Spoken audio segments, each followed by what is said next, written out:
Welcome back, and in this video we're going to be talking about text and font.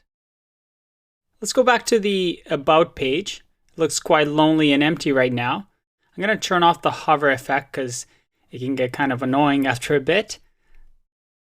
Let's remove that here and refresh. All right, perfect. In the About HTML, let's try and make this text a little bit prettier. So I'm going to do our little short command with Sublime Text. So lorem and then tab. There you go. Make sure I close off this p tag. All right. So I'm going to show you a few text properties that we can add. Going back to style. And the first one I'm going to show you is called text decoration. And very simply, this one you can do underline. Refresh, you get a nice underline. You can also do line through, refresh, and there you go. Nice line through. The next one is text transform. And this one, you can do something like uppercase. And you can transform the entire text into uppercase. You can do lowercase with this as well, but you can try that out on your own. The next one is line height. So in line height, you can put the pixels. So we want 20 pixels of space. There's a line height. If we do 200 pixels, you can see that that's a lot of spacing. So let's keep it at 20 just because that looks nicer. Refresh. Perfect. Next one is, I kind of like this, so I'm going to keep this. I'm going to add it to the bottom. The next one is font style. You can set something like italic. Save, refresh, nice italic lettering. The next one, let's do font weight. And here you can actually do a number between 100 and 900, or you can do just simply something like bold. And obviously that changes the weight of the font. We also have something like font size. Obviously we want to change the size of the text, and you can do something like percentage. So 100%, if you do that, nothing changes. But if you do 150%, well, that gets 150% bigger. If you do 80, you'll get 80% of the original. And then finally, I also want to show you font family. So this is where you get to pick what kind of font you want. So if you want something like Georgia, I save, refresh. We got that nice little font. If you have something that is multiple words, you'll have to use quotation marks. So if you have something like Times New Roman, you'll have to write it like that. And a special quality of font family is that you'll see a lot of this. This means that on whosever laptop the website opens on, if that computer doesn't have Times New Roman, then print the text in Georgia.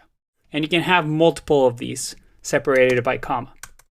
And that might sound surprising to you, but fonts are simply pieces of information that each computer has, but it's not equally distributed amongst everybody. So some computers might have certain kinds of font like Times New Roman and others might not. And you can check online which fonts are available in Windows and Macs, but keep that in mind that you want to think about fonts and how your website's going to display, because a user might not have that specific font on their laptop. Now, two questions might pop in your head right now.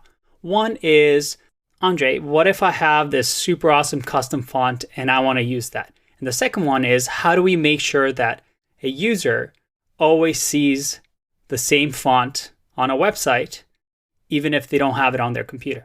So how can you do this? One way is to actually include a font file that you have on your computer with all your website files. But I'm going to show you an easy way that a lot of developers use, and it's free. And that is Google Fonts. Google Fonts actually has these free fonts that you can use, and there's a ton of them. Anything that you find here is more than enough. And I've used this many times when building websites. It's a great resource. I really like this one So let's pick this one, Poiret 1. And you can see over here that you can play around and see what it looks like. You can also see the size difference. And if you click the plus sign over here, you'll see at the bottom that I have a selected item. And if I click on it, it shows me how I can add it to my website. So first thing we want to do is we want to copy this, and this might look familiar. And this link tag, which is a style sheet, has a reference to fonts.googleapis.com. We're saying, hey, grab the fonts before you load up this HTML file on my webpage. Load it up with the fonts that are found at this website. So yes, if this website is down, and let's say there's no internet access, they won't be able to load those fonts. But it's Google, we can trust them. Most likely, they're going to be online. And the second one, you can see over here what we can add to our CSS file. So we just copy that, go to our style sheet, and let's change this to our new Google font. I save that. Let's go to our page and refresh. Look at that. That is nice and pretty. Let's make that bigger just so we can see it. Whoa, we obviously need some line spacing here. So we can do line height, 50 pixels. There you go. There's our beautiful novel right here.